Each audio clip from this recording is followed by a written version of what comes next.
The belief that angels can have sexual relations with humans is a misinterpretation of Scripture. It directly contradicts the nature and function of angels described throughout the Bible.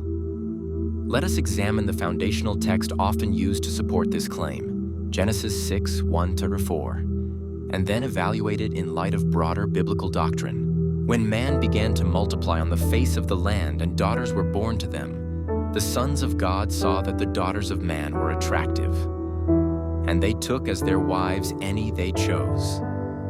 The Nephilim were on the earth in those days, and also afterward, when the sons of God came into the daughters of man and they bore children to them.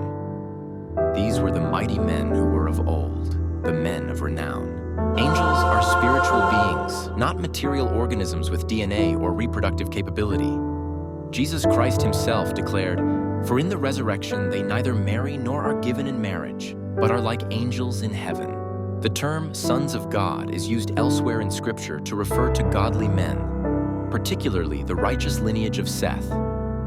In this view, Genesis 6 describes the moral decline that occurred when the righteous descendants of Seth intermarried with the ungodly descendants of Cain, leading to corruption and violence.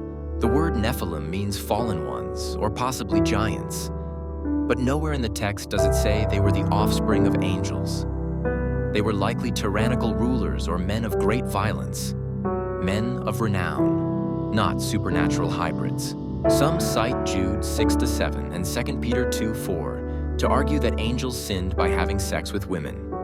However, these passages refer to angels who left their proper domain, which refers to rebellion and perhaps possession, not carnal union. The idea that angels can have sex with humans stems not from Scripture, but from extra-biblical myths, Gnostic teachings, and pagan traditions. It leads believers away from the core truths of the Bible and promotes spiritual sensationalism. The Nephilim were not half angels. They were violent, rebellious men who represented the culmination of moral collapse that preceded God's judgment through the flood.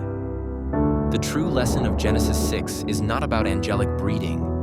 It's about human rebellion, spiritual compromise, and divine judgment.